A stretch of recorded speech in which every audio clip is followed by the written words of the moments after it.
I'm a Midwestern farm girl originally, so I grew up raising food, and food was a huge part of our life. And I also grew up around a lot of good cooks. So from the time I can't really remember not cooking something, so it's always been part of my life. And I've had the good fortune also, because of my husband's work, we've lived in other countries.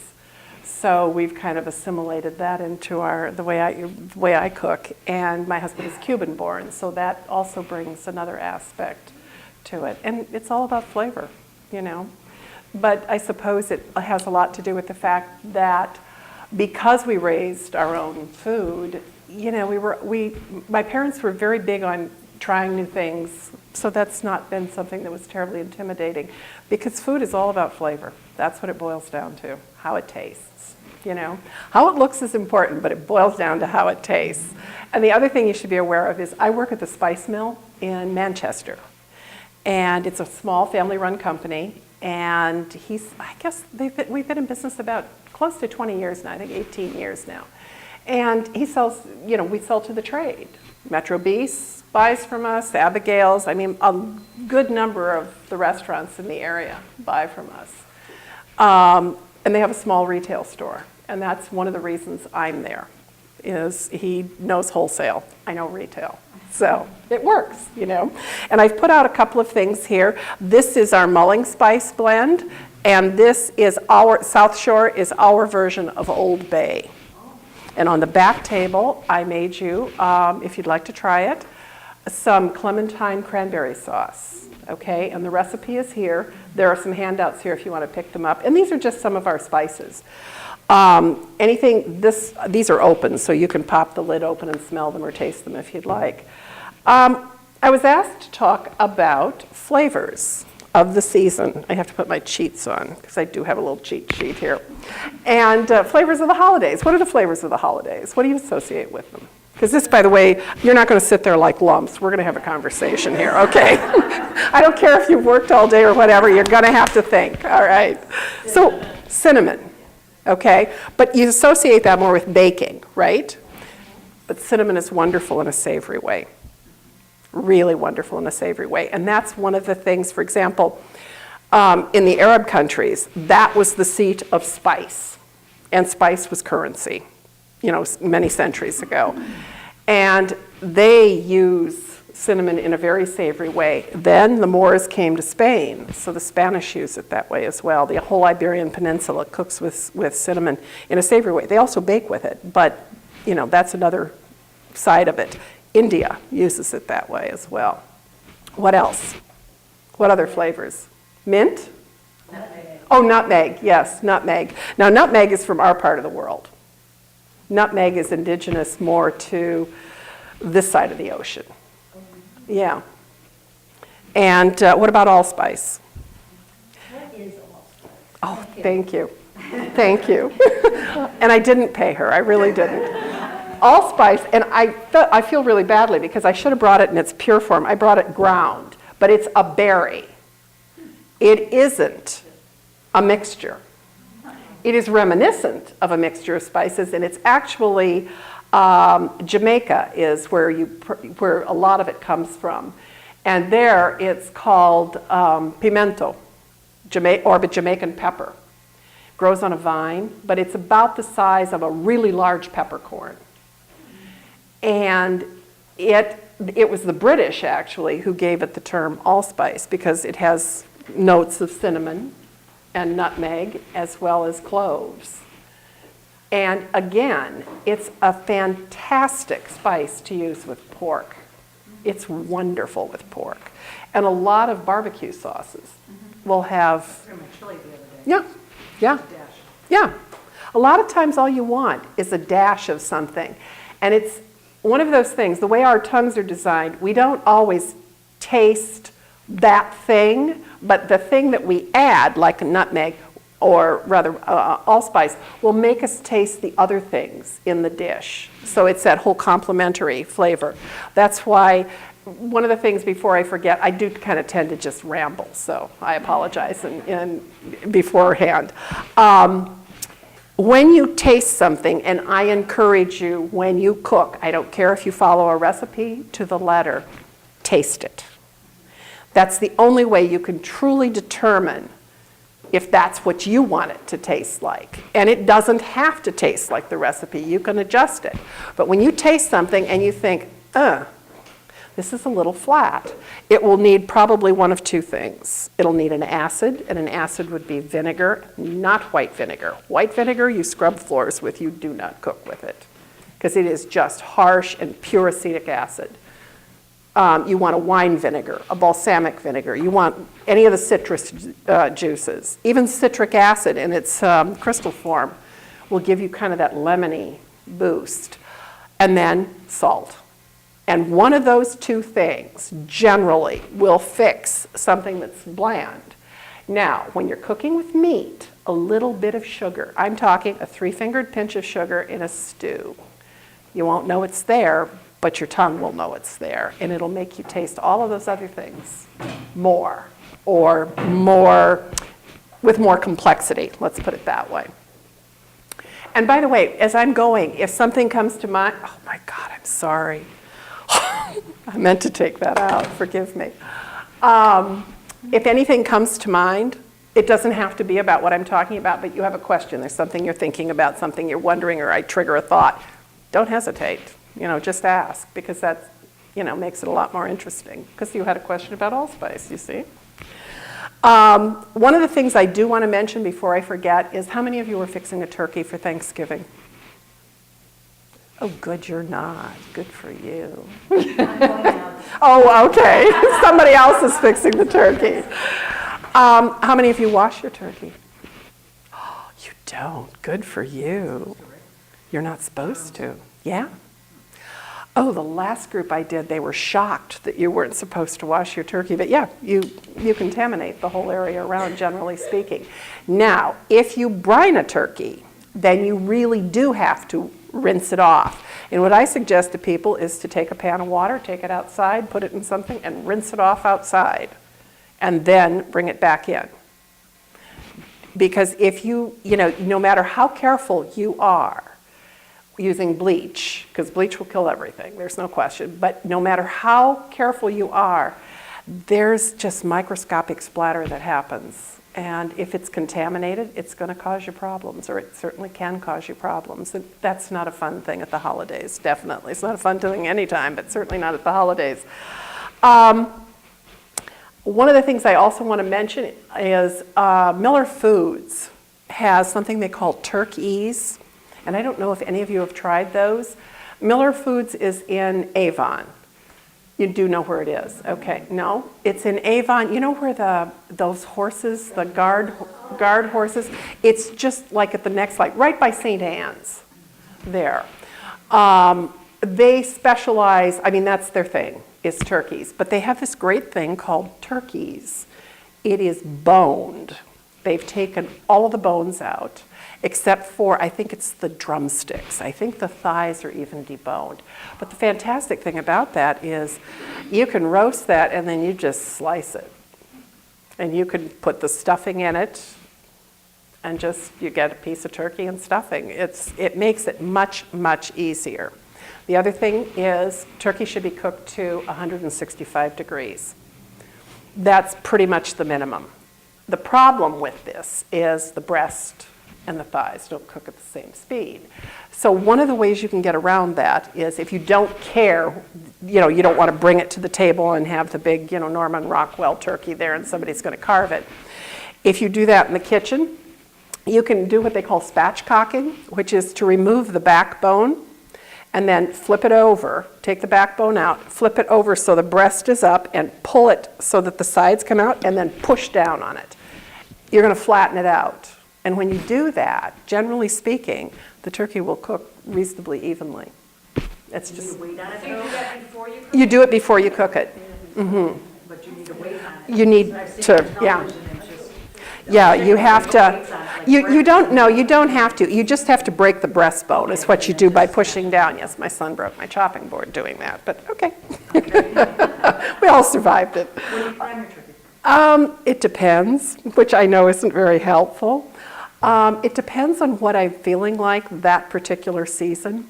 And if I'm having it in my house, then it could be anything. I'll go into the Latin kind of flavor profile. Sometimes I'll do the herb and brown butter on it.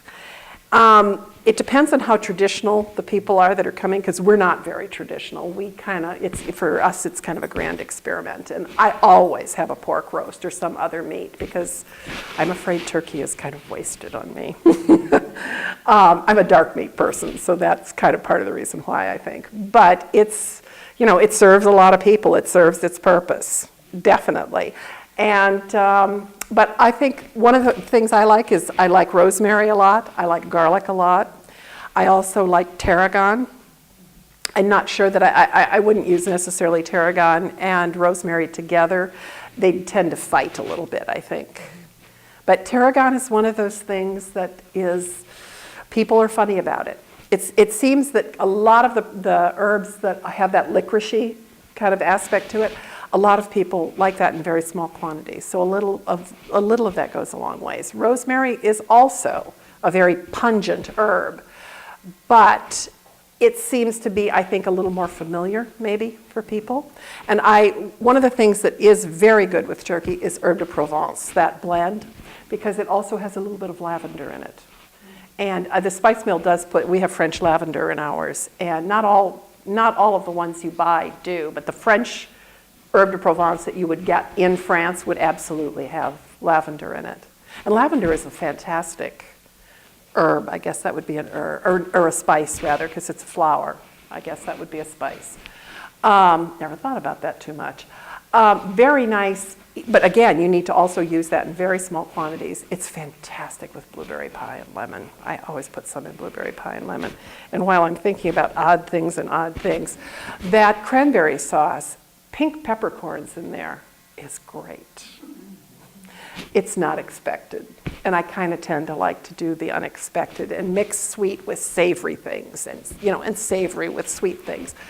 It's just, I don't know, it's interesting. You're not going to get bored, On the back of one of these sheets here, I did give you a list of flavors that work together.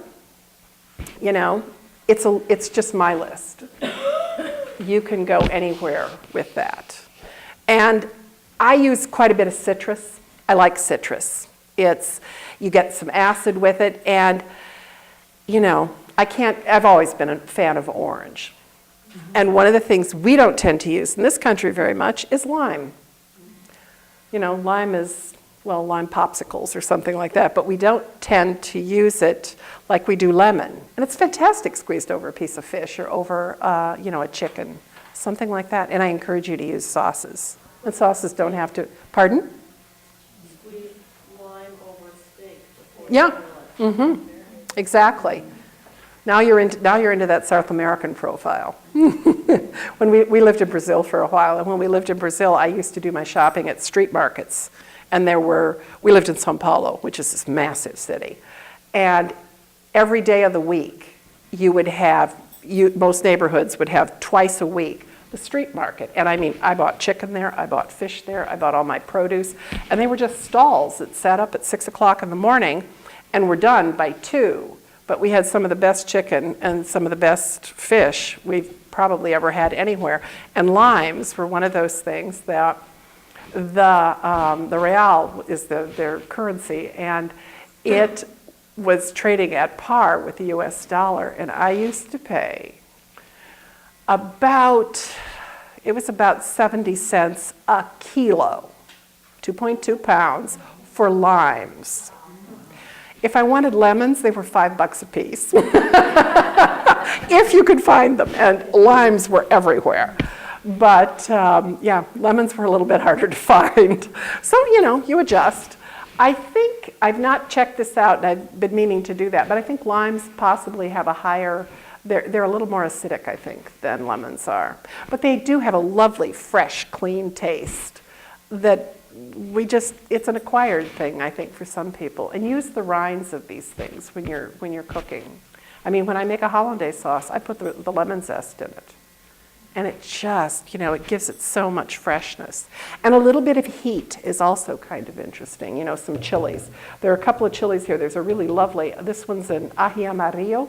It's a Peruvian chili, but it's a yellow chili. And you don't see that too much. And also, just as a note, chili powder is a blend of herbs and spices. These two, the guajillo and the ají amarillo, these are both pure ground chili. What it says on the bottle is what's in it. But when you have a recipe that calls for chili powder, it's usually a New Mexico chili, and it will have usually cumin, coriander, oregano, and I would also, just on that note of oregano, get yourself some Mexican oregano. God, it's lovely stuff. It's very floral. And there's kind of a floral fruitiness to it that's really, really nice. We happen to sell that, but that's not why I'm suggesting that. Yes. Heat, you said. Yes. What if you overdo it? Do you have any rules for how to undo it? What I tell people that they're not familiar with a chili, they buy a chili and they're not familiar with how hot it is, if you would normally put a teaspoon in, put a quarter of a teaspoon in, because you can always add it. You can't take it out. So you're just haphazard is what you're telling me. Well, there aren't a lot of things you can do if it's way too hot. But one of the things you should never do when something is hot is drink a glass of water, because the water just spreads the oil all over your mouth and down your throat. You want something like sour cream, heavy cream. So whatever you're making, if you turn it into something like a cream sauce, that may help. Okay. Note the may, because it just depends on how much. I know when people come in and buy a new bottle of cayenne pepper, I always tell them, okay, use half of what you've been using, because it's going to have faded over the course of time, because every time you open one of these and expose it to the air, it's taking a little bit of the flavor away. And the red spices like this are very light sensitive. They'll turn brown. So the other side of it is, if you want to buy yourself some shelf life, throw them in the freezer. And you'll buy yourself up to about 6 months of shelf life. And shelf life, pardon? That's all they last is 6 months? No, they will last longer than that. Yeah, no, they will last longer than that. These, you can probably get 4 or 5 years out of a whole nutmeg. And by the way, buy the whole nutmeg, don't buy the ground. We sell the ground. I think it annoys my boss when I say that, but there's no comparison between the fresh nutmeg and the previously ground. I have a little nutmeg grinder that has the container for the nutmeg right. Like a little lid, kind of, yeah. I got them in Germany. I never see them here. I've seen one that has a little container where you grind the nutmeg into the container, but it's not a container to hold. We have the old-fashioned one that's kind of barrel-shaped with the little lid on it. We sell those, but we do sell those. We also have one, though, that's acrylic, and you just take the top off, put the nut meat in the bottom, and you can grind it like you do pepper, you know. You can use a microplane. If you have a microplane, that works beautifully, yeah. But it's a completely different animal, so to speak. Freshly grated than the pre-ground. And there is some truth to buying the largest possible piece of anything you can buy, because you will have a longer shelf life. And when you grind pepper from peppercorns as opposed to pre-ground, there's a huge difference. Because once those oils are released, they're released. You can't put them back into the bottle, so to speak. And again, the larger the piece, the longer the shelf life. But most spices, with the exception of this, probably peppercorns, allspice, they'll last anywhere from 9 months to a year. But you're going to find that the flavor is going to fade. You're not going to get sick from any of them. It's just not going to have as much flavor. And then when you get new ones, oh my God, really? You know, you'll notice it. Any other questions while I'm... No? Okay. Yes. One that we call a nutmeg steak. Do we have a nutmeg steak? No, you don't. What happened, the way I understand, because I'm not from this part of the world, but the way I understand it is the nutmeg would come up on boats from Jamaica, And there were some, shall we say, unscrupulous people who would carve nutmeg out of just a nut, something that looked like this, out of a piece of wood, and put some nutmeg oil on it so it smelled, but it wasn't nutmeg. And they were, it was just a piece of wood. And these would have probably been reasonably expensive then as well as now, But it was a big deal here, apparently. There were a lot of people that did that here, I guess. And I know back in, because this would have been a New World thing. There are a number of things that we associate with Europe. We associate tomato sauces with Italy. Tomatoes are a New World thing. They didn't have tomatoes before. Polenta is corn. Exactly. There are a lot of those kinds of things that, potatoes, exactly. No, exactly. Oh, you guys are up on your stuff. Good deal. One of the things I wanted to mention, and I may have already done that, is this is mulling spice, okay? Lovely in red wine, lovely in applesauce, obviously, but it's also really nice. When I use this, I put it in a tea ball, one of those metal tea balls, which is great because you can just empty it in the garbage, wash it easily. You don't have to mess around with the muslin and cheesecloth and that kind of thing. But in a pinch, you could also use those flat-bottomed coffee filters. The ones with the seam on the side that are like a V, you don't want to use those. I found that out the hard way. That seam will come undone after it sits for a while. This is great in a pork stew or even in a chicken stew. Very nice with sweet potatoes, things like that. And you can, You just cook it. yeah, just put it make sure it's in the liquid, and it'll kind of ooze into, the flavors will ooze. The other thing you can do is throw it in a coffee grinder and grind it to a powder and use it as a rub. This would be very nice on a turkey with a nice orange sauce. It'd be great. You'd just be pulling that orange out of the peel there. Because again, can you really have too much orange? It's kind of like, can you have too much bourbon? Like in a pecan pie? I don't think so. I wanted to go over anything else that comes to mind. Yes? What is the difference between an herb and a spice? A spice is a seed or a bark. Herb is the leaf. That's my understanding. I didn't think I'd have to tell you guys that. And while I'm thinking of it, by the way, I have an orchid that had, I think it's black rot. And I was doing some research on cinnamon at the time, and all of a sudden I looked up the American Orchid Society I was getting some information, how do I treat this, and they were talking about fungicides. And it turns out that cinnamon, they recommend taking cinnamon and sprinkling it after you've cut off the leaf, the affected area, put the cinnamon right on it, just out of the bottle. And the cinnamon we're talking about is cassia, because in this country, we don't have the real botanical cinnamon. We don't use that very much. We use cassia. The real botanical cinnamon comes from Sri Lanka, or Ceylonese cinnamon. But Vietnamese cinnamon, Saigon cinnamon, all of those are cassia. And they do have a different flavor. But at any rate, you can use the cassia. It's an antifungal. And apparently, it may have some antibiotic properties. They used to use it for embalming the pharaohs back in Egypt, like 4,000 years ago or so. Which I'm thinking it might have served a different purpose there, but separate thing. And the other thing I'm going to just pass this around. This is a star anise, okay? I don't know if you're familiar with it. That's kind of nice. Like when I make that cranberry sauce, sometimes I'll throw a small piece in, because again, a little goes a long way with this. But I'm going to just bring this. No, I'm not. There you go. You can just pop that lid up and smell it if you want.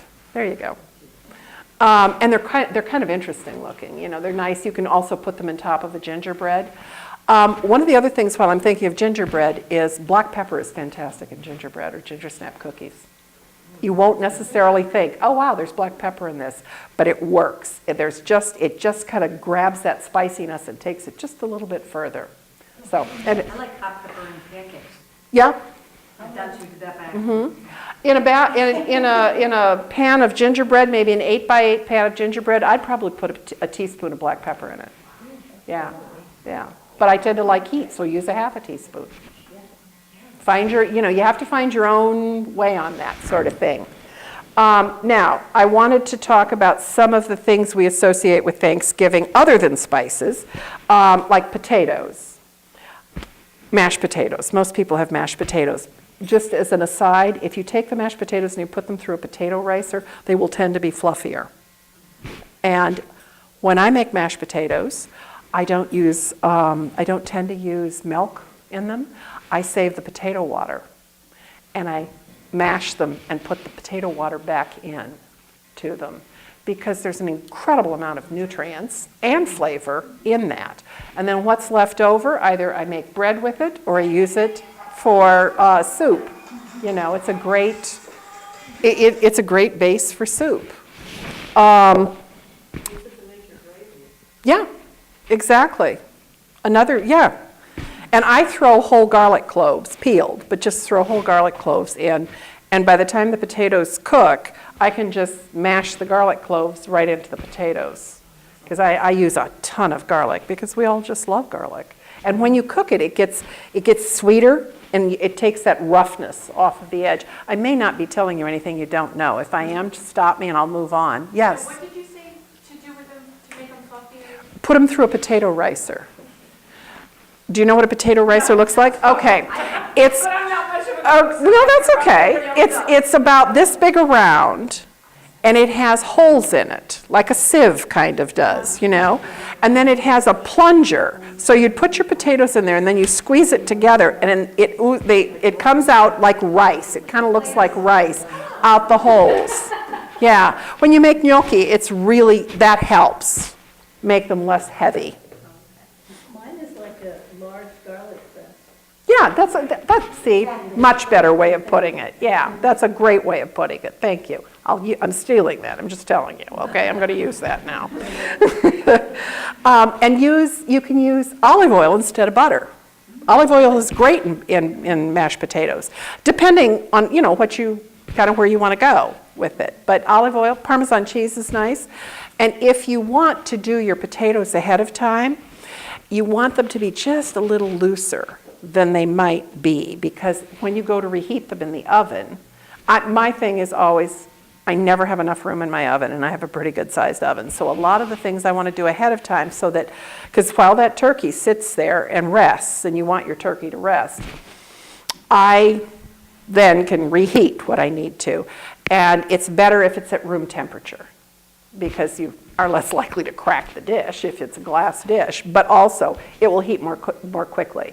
And there's no problem, really, for most people. You don't have to leave it out for 3 or 4 hours, but if you bring it out a half an hour before you're going to put it in, that usually is enough to take the chill off and just, kind of start to bring it back to room temperature. And the other thing that's really good, given that Christmas is also coming, or the holidays in general are coming, and you could use this for Hanukkah as well, is you can add, horseradish to your mashed potatoes, which is very nice. It's fantastic with prime rib. Really nice with prime rib. And then sweet potatoes. Most people are familiar with twice-baked potatoes, but what about twice-baked sweet potatoes? I put crushed pineapple, I take a can of apricots, Yeah, exactly. Any liquor, And one of my sons all cook. We have three sons. They're more or less adults now, but my son said, Mom, I have to take sweet potatoes. God, they want them with those marshmallows on them. So I said to him, well, honey, why don't you, do the do a twice-baked one, and then give everybody their own little one with the marshmallows on, and leave the marshmallows off yours. Nobody will know. Nobody will care. They'll be happy with theirs, and you'll be happy. Because I don't tend to, I've never put marshmallows on, so all 3 of our sons are kind of like, ooh. They like marshmallows, but just, ooh. It's just too sweet, I think, for them. What I have always done is I will take the sweet potatoes, I cook them, mash them up, and then I add crushed pineapple with some of the juice. And then I take a couple of cans of apricot halves and I puree them and pour that puree in as well. And for the topping, I use butter, brown sugar, crushed up cornflakes, and pecans. And it's fantastic if you do it the day before, because those flavors all blend.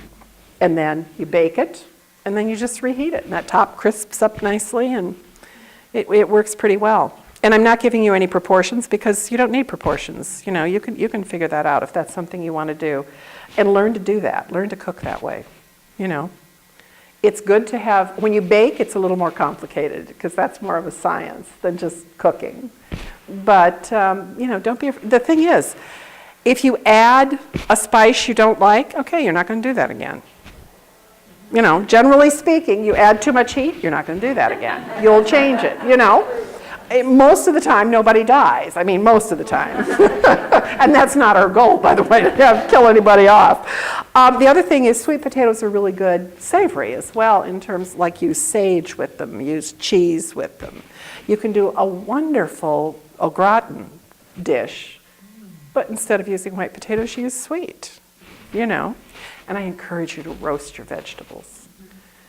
A wonderful combination is broccoli and cauliflower, but do put your cauliflower in first because it doesn't cook as quickly as broccoli, and put it in a hot oven. Olive oil or bacon fat. I do cook with bacon fat. It's great stuff. It has loads of flavor. Toss your stuff, salt and pepper. You can kind of watch the salt if you use bacon fat, but olive oil. Butter has a tendency to burn. So I usually add that at the end if I'm going to. And let's see, vegetables. The other thing with the roasted root vegetables, carrots, parsnips, rutabaga, sweet potatoes. I usually, personally, and it's just my own personal thing, I tend to like white potatoes by themselves with herbs or garlic or whatever. I tend to like then the other ones all mixed together, the carrots, the rutabaga, turnips, whatever. But a lot of times with those, I will put chunks of apples in at the end. And you can kind of deglaze with a little bit of apple cider. Yes? What kind of apples? Ooh. I'm not a big fan of Granny Smith, and I'm not a big fan of Max. I tend to like, if I have my choice, I would rather have a Jonathan or a Wine Sap. You don't see those too much around here. That's more of a Midwestern apple, I think. But I love Cortlands. And the nice thing about a Cortland is if you want to make an apple salad, it's a great apple for that because they don't turn brown. I did a demo, a week ago. Yes, I did a demo a week ago, and there's a salad I make where I cut an apple in half, and you can see the little star. Kind of looks like the star anise. And I use that as a garnish, the slices. So I had a couple of them, and I threw them in a bag in the fridge, and I completely forgot about them until today. And I thought, oh my God, I forgot all about those. They were still fine, and I hadn't put anything on it. No other apple will do that, only a Cortland. And I encourage you to, use apples and pears. That's the other thing. You could put pears in there, but pears, they cook a little more quickly, than apples do. And use your allspice there. That's a great place to use allspice. And throw nuts in. Oh yeah, that's the other thing about nuts. When you buy pecans, toast them. Put them in a bag and throw them in the freezer, because once you taste a toasted nut, you will never go back. You won't.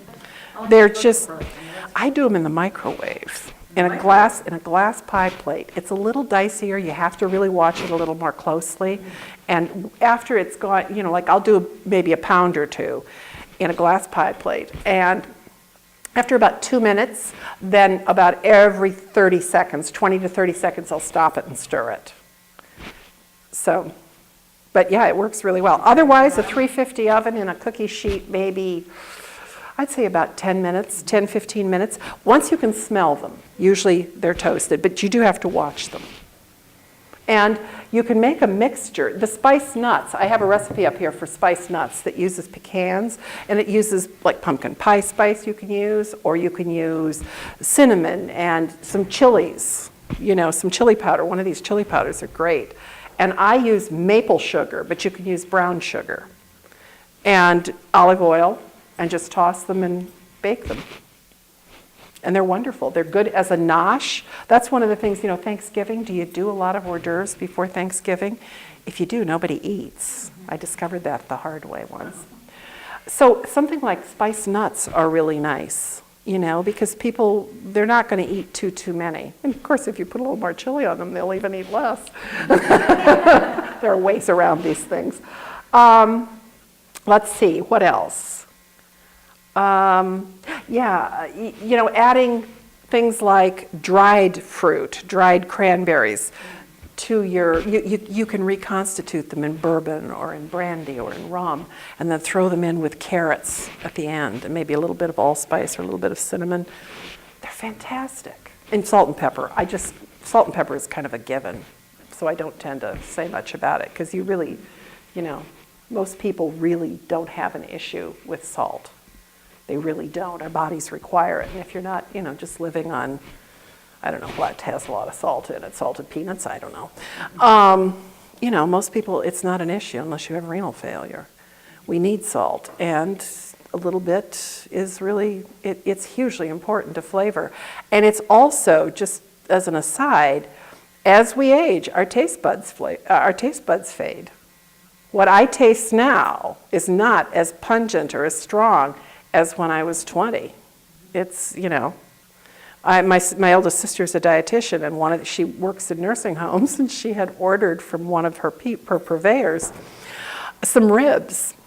She's in St. Louis. Ribs are a big deal there. And he said, you must have, I need to talk to you because this can't be right. And she said, why wouldn't it be right? Well, old people don't eat ribs. And she said, really? Do you like ribs? And he was probably in his 40s. He said, I love ribs. So when you're 70, you won't like them anymore? All right. Yeah, good point. Okay. I just thought you couldn't eat them. Why? Why couldn't you eat them? Of course you could eat them.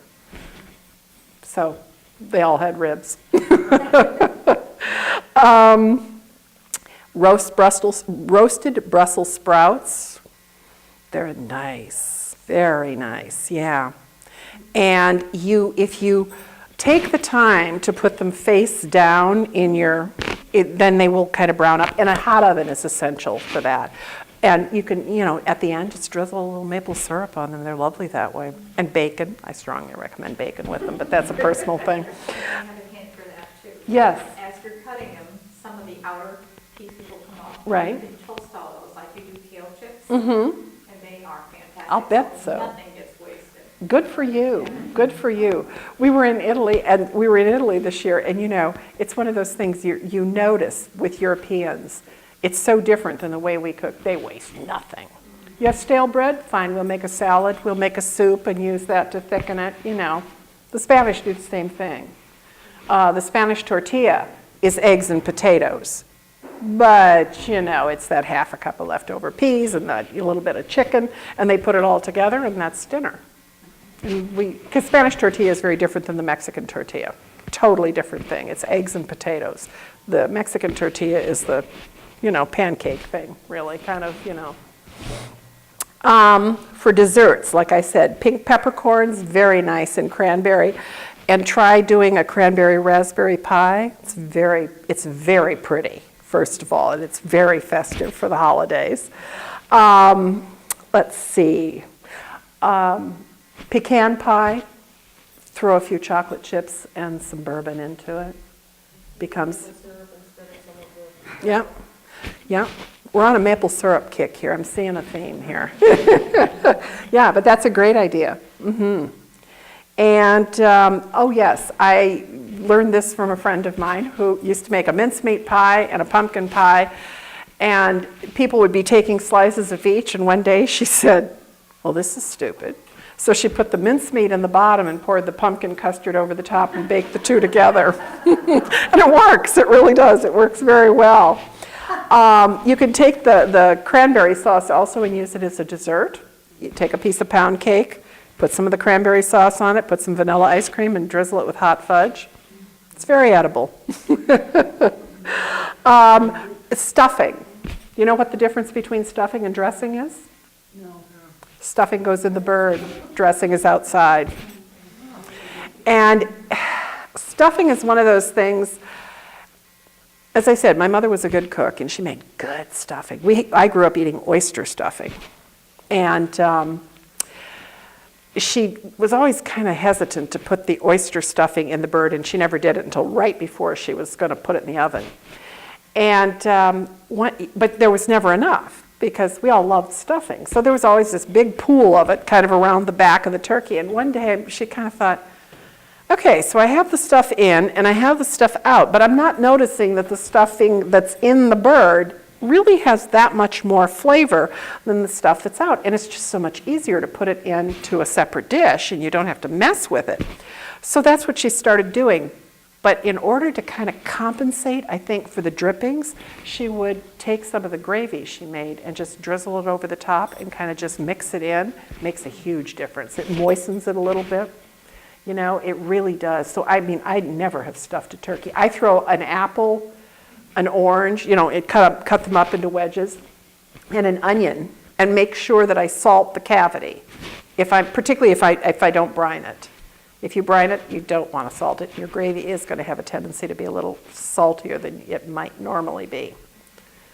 Let's see, where else was I going? Leftovers. Oh yes, one of the other things I was going to say. Stuffing works really nice if you take acorn squashes and roast them.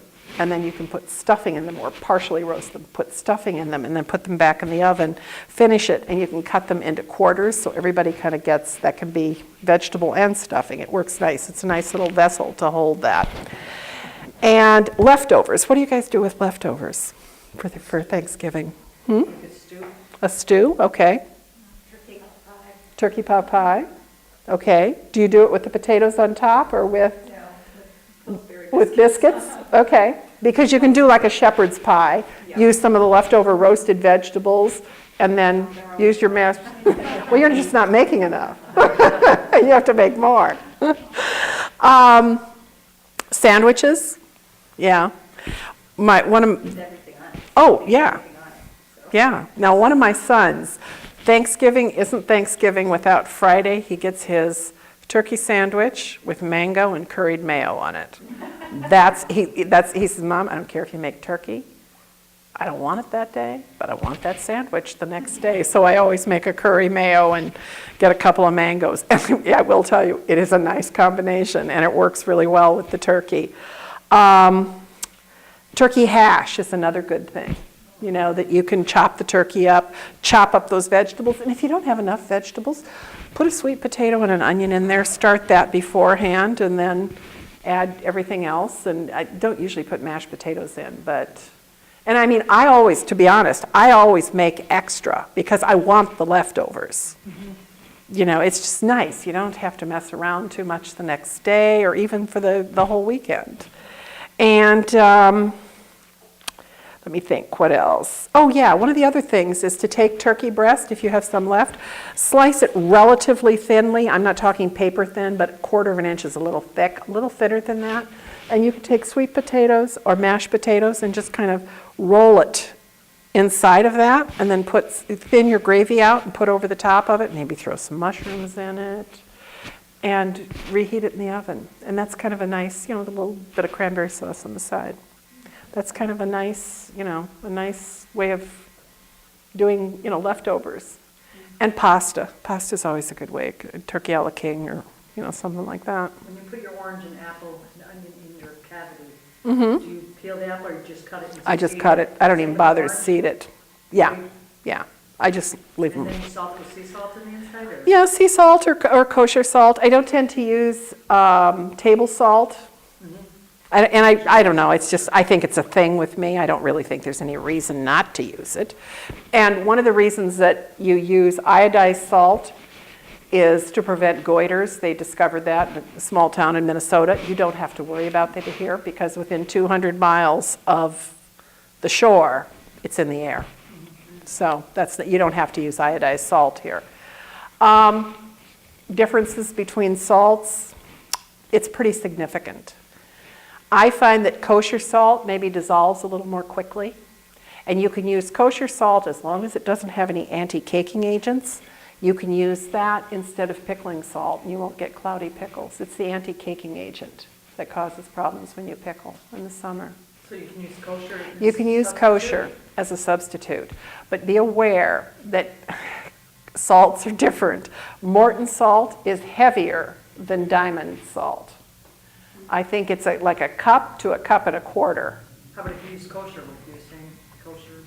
No, it's the brand. It depends on the brand. Your best way of doing that, of checking it, is to weigh it. That's the most accurate. But if your pickling recipe doesn't use weight, then that's a problem. You have to kind of, I always figure, start, you can always add. It's harder to take it out, you know. And just while I'm thinking about it, pickling, when you do, if any of you do sweet pickles, where you make a brine with your sugar, your water, and your vinegar, or your sugar and your vinegar, depending, and you put your cinnamon sticks in and, you know, your whole cloves, and you get that nice, like, particularly if you're doing something like a peach pickle or a pickled apple. And most recipes will tell you, bring it to the boil and boil it for half an hour, and oh my God, your house smells fantastic, doesn't it? Well, that's where all those really fantastic volatile oils are. So it's far better to just bring that whole liquid part to a boil. Then throw your whole spices in, boil it for a minute, turn it off, pop the lid on it, and leave it set overnight. Then all of that flavor bleeds back into that. And you'll get a much more pronounced flavor of those spices. Any questions? Anybody have anything else? Because I'm trying to think where else I should go with this. What kind of pies do you do for Thanksgiving? Pecan? Yeah. Apple? Yeah. Or are you done with apple by then? Because September, and everybody kind of starts making things that are apple, and then sometimes by the end of November, it's okay, I'm kind of done with the apples. But that's another dessert that I do, is I roast apples and pears. Toss them, chunks. You want them in good-sized chunks. Toss them with butter. And I usually use a couple of different kinds of apples, just because I do that when I make a pie, simply because it just is more complex. And I do sometimes use Granny Smith's, but I always use something else with it. By the way, one of the other apples that's really nice, it's a late apple, is a Northern Spy. Yeah, it makes a fantastic pie. They are hard to find. They're Belmont and Glastonbury. Yeah?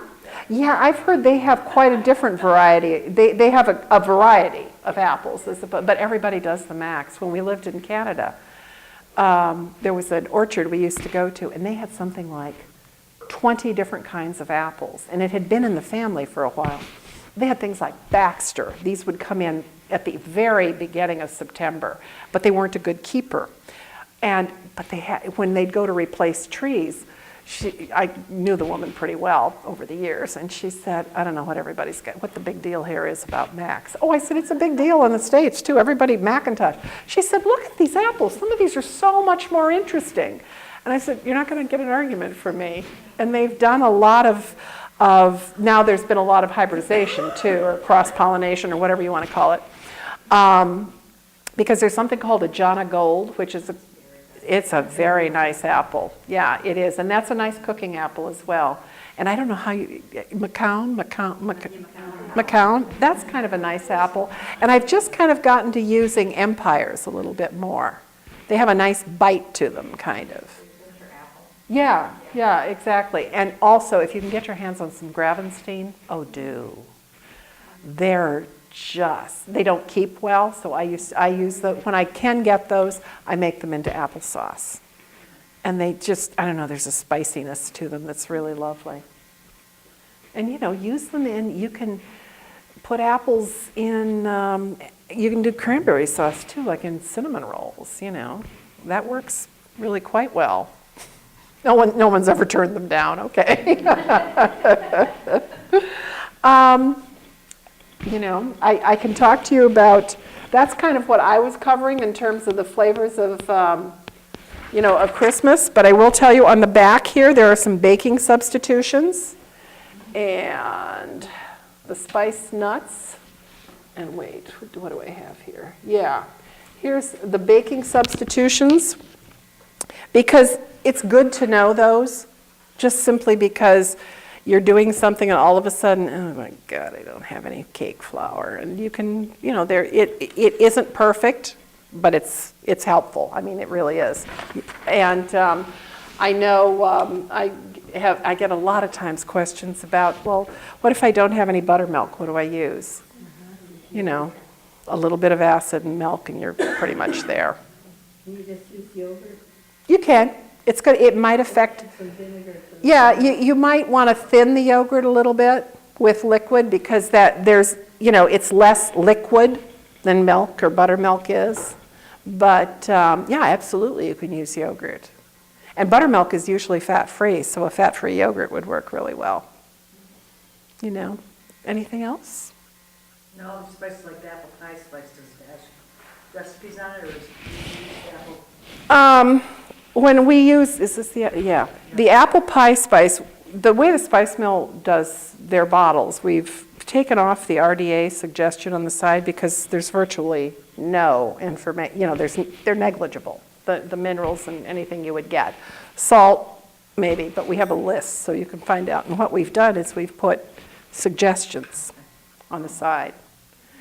And we tend to list pretty much all of the ingredients that are in things. Rarely do we say spices. Periodically, they let me play alchemist, so every now and then I mix something up.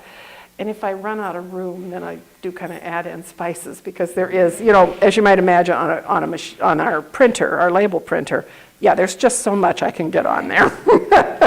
But, one of the other things we do tend to try to do is also tell you when to add things. And most of the spices most everything really, now that I think about it, you want to add it toward the end of cooking. Bay leaves, those go in at the beginning. Cinnamon sticks go in at the beginning. Any of the big chunks of things will go in at the beginning of cooking. But most everything else, you want to add it maybe 5-10 minutes before the end of cooking, because then the oils all end up in whatever it is you're cooking. I always heard that bay leaves are poisonous to you, but they can't be poisonous because we're eating them. I think it has to do, if you don't eat them though. No, you don't. You always Right, eat them out, but exactly. But clearly some of that has to be in. I think it's a matter of tolerance, perhaps. I think that people that have liver, agree with your well, I system, think people maybe? that have liver disease, they probably shouldn't have them, but for the normal person, you're not probably having them every single day, No, and exactly. Okay, I was it's just that curious. sort of thing. Juniper berries are the same thing. Oh, okay. Yeah, the juniper berries are usually used to make sauerbraten. They're in gin. Of course, that could affect your liver, the gin in general, or too much of it, perhaps. But yeah, you don't generally have to be too concerned. I know that there is the thought that maybe pregnant women should stay away from things like that, but I don't know. We have 3 pretty normal kids. I didn't eat bay leaves, and one of the things that I used to do with the kids every now and then, I'd forget to take the bay leaf out, and there it would be. And I would say, oh, you're lucky. Whoever gets bay leaf, they have better luck than everybody else. So then it was, did you get the bay leaf? I didn't get the bay leaf. Did you get the bay leaf? What do you use ground cloves for? Like, I know when you make a ham, you put the little cloves on top of it. Right. Could you rub a ham with? You can. I don't know. I've never done it. Well, you can. You'd have to be really careful because cloves have a huge amount of oil, and it's a very pungent flavor.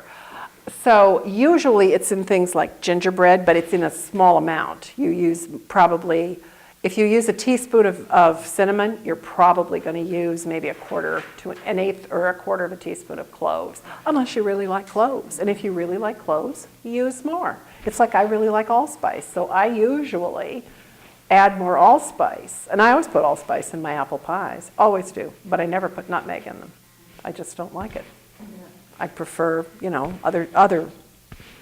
And the other thing that cloves is really nice for is if you're making a beef stew, a pinch of cloves. Cloves have a tendency to enhance that umami, that savory aspect that we associate with things like a beef stew or a pork stew or a lamb.